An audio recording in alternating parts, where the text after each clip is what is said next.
आज की वीडियो में मैं आपको दो इंतहाई अहम हार्मोन्स के बारे में बताना चाहता हूं। एक है कॉर्टिसोल और दूसरा है ग्रोथ हार्मोन। एक आपको तोड़ता है और दूसरा आपको बनाता है। अगर आप चाहते हैं कि आप मोटापे का शिकार ना रहें, आपकी सेहत बेहतरीन रहे और आपको मुख्तलिफ बीमारियां ना लगें, तो आपको इन दोनों हार्मोन्स में एक तवाज़ुन बरकरार रखना पड़ेगा। आज के वीडियो में मैं आपको ये बताऊंगा कि कॉर्टिसोल और ग्रोथ हार्मोन को कैसे मॉनिटर करना है, उनको कैसे इस तरीके से बैलेंस करना है कि आपकी सेहत बेहतरीन रहे। वीडियो को एंड तक फॉलो कीजिए।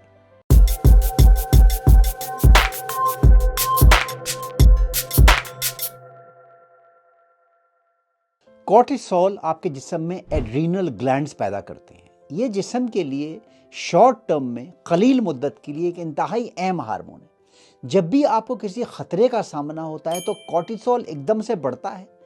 आपको इंस्टेंट एनर्जी आपको एकदम से मिलती है, तवानाई मिलती है और आप अपने आप को इस खतरे की सिचुएशन से जो है दूर कर लेते हैं। कॉर्टिसोल आपके जिस्म को हील भी करता है। जो भी आपके जिस्म में खलियों में टूट फूट हो रही है वो उसकी मुरम्मत करता है। कॉर्टिसोल इन्फ्लेमेशन या सोजिश को भी कम करता है।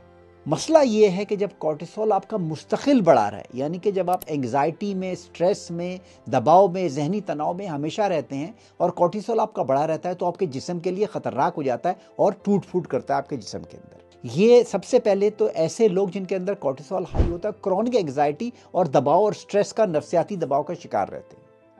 कॉर्टिसोल की वजह से आपकी तोंद के गिर्द आपके पेट पे जो चर्बी होती है वो भी नहीं पिघलती और मोटापे से छुटकारा हासिल करना बहुत मुश्किल हो जाता है। कॉर्टिसोल जब बढ़ जाता है तो आपका मसल भी लूज होता है, खासतौर पे टांगों के ऊपर से और हिप्स के ऊपर से आपका मसल मास कम हो जाता है।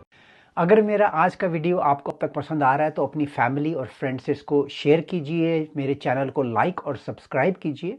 और अगर आप 1-to-1 कंसल्टेशन चाहते हैं मेरे साथ, health related matters, weight loss, diet and nutrition, general motivation के लिए, तो मेरे चैनल पे इसका लिंक है। उस लिंक को फॉलो करके आप एक वर्चुअल अपॉइंटमेंट मेरे साथ बुक कर सकते हैं। ग्रोथ हार्मोन आपके दिमाग में पिट्यूटरी ग्लैंड से निकलता है। ग्रोथ हार्मोन आपके मसल को बढ़ाता है, आपकी चर्बी को पिघलाता है, आपकी जिल्द को चमकता हुआ रखता है और आपके जिस्म में जितनी भी खलियों की टूट फूट हो रही है, टिश्यूज की टूट फूट हो रही है, पट्ठों की टूट फूट हो रही है, उसको रिपेयर भी करता है, उसकी मुरम्मत भी करता है। अब आइए कुछ ऐसे तरीके देखें जिनसे आपका कॉर्टिसोल लो होगा और ग्रोथ हार्मोन बढ़ेगा। इसमें पहली चीज़ है वॉकिंग। वॉकिंग एक इंतहाई खूबसूरत एक्टिविटी है जिससे इन दोनों हार्मोन्स के ऊपर फ़र्क पड़ेगा, ख़ास तौर पे अगर आप थोड़ा सा तेज़ चलें। जब आप घर के कामकाज से फारिग हो जाएं, अपना वक्त निकाल के, जब आपका जहन फ्री हो, तो वॉक पे निकलिए। हर रोज़ दिन में आधे घंटे से 1 घंटे अपने जहन को बिल्कुल क्लियर रखिए और थोड़ी सी तेज़ स्पीड से वॉकिंग करिए। अगर ये एक्टिविटी आप आधे घंटे से 45 मिनट तक भी करते हैं तो इससे ना सिर्फ आपका ग्रोथ हार्मोन बढ़ेगा बल्कि इससे आपका कॉर्टिसोल लो होगा।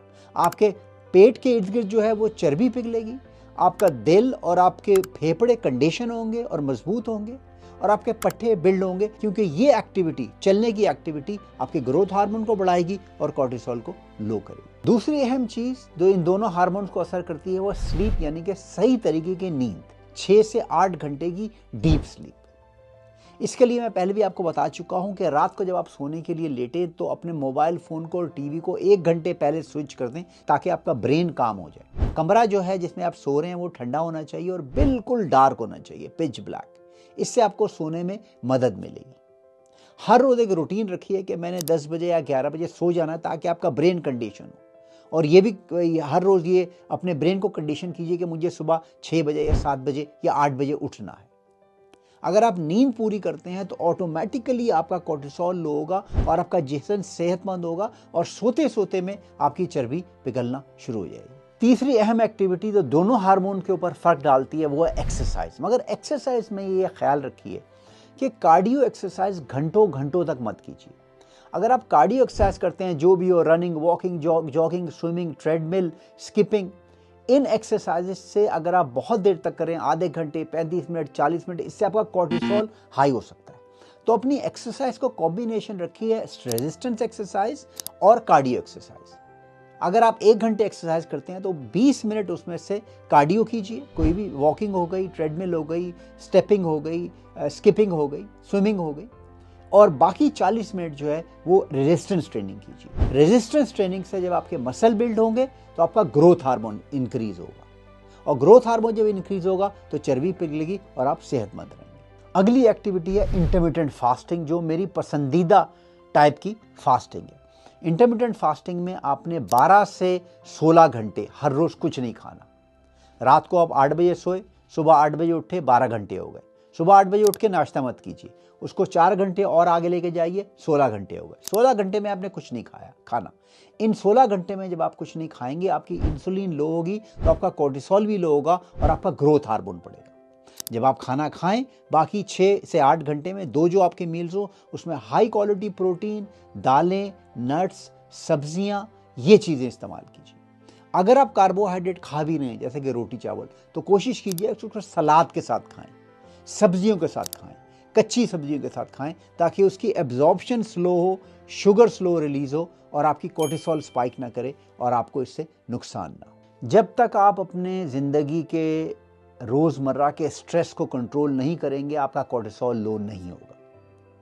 अभी एक बहुत मुश्किल सिचुएशन है, क्योंकि हम लोग सबकी ज़िंदगी में मुख्तलिफ़ किस्म के मसाइल हैं, जॉब के, फैमिली के, ख़ानदान के। तो उसके लिए आप ज़रूरी है कि आप अपना टाइम रखें, मेडिटेट करें, डीप ब्रीदिंग एक्सरसाइजेस करें, वॉक्स पे जाएं, किताबें पढ़ें। जब तक आपका जहन काम नहीं होगा, जितने भी आप कोशिश कर लें, आपका कोर्टिसोल लो नहीं होगा। आज का वीडियो देखने का शुक्रिया।